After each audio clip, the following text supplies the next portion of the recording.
vazio dentro de mim, uma dor que não sei explicar. Quero te ouvir, Senhor, de forma audível como um pai, como amigo a falar. Mas o barulho dentro de mim não me deixa escutar.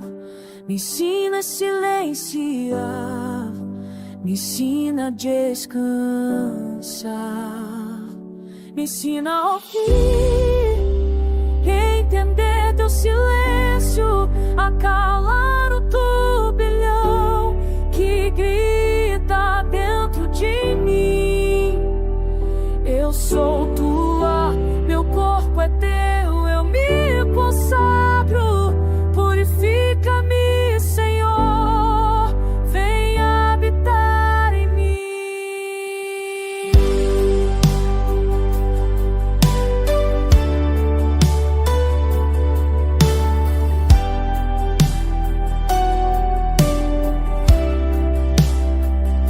Às vezes só consigo chorar, a dor me sufoca, não sei orar.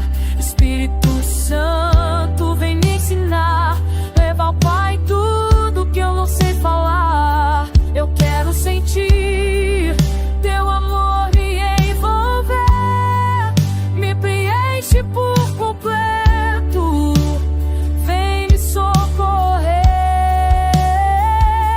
Ensina a ouvir e entender teu silêncio, a calar o turbilhão que grita dentro de mim.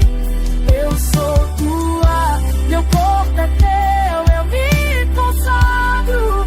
Purifica-me, Senhor, vem habitar em mim. Não aguento mais essa dor, preciso da tua mão.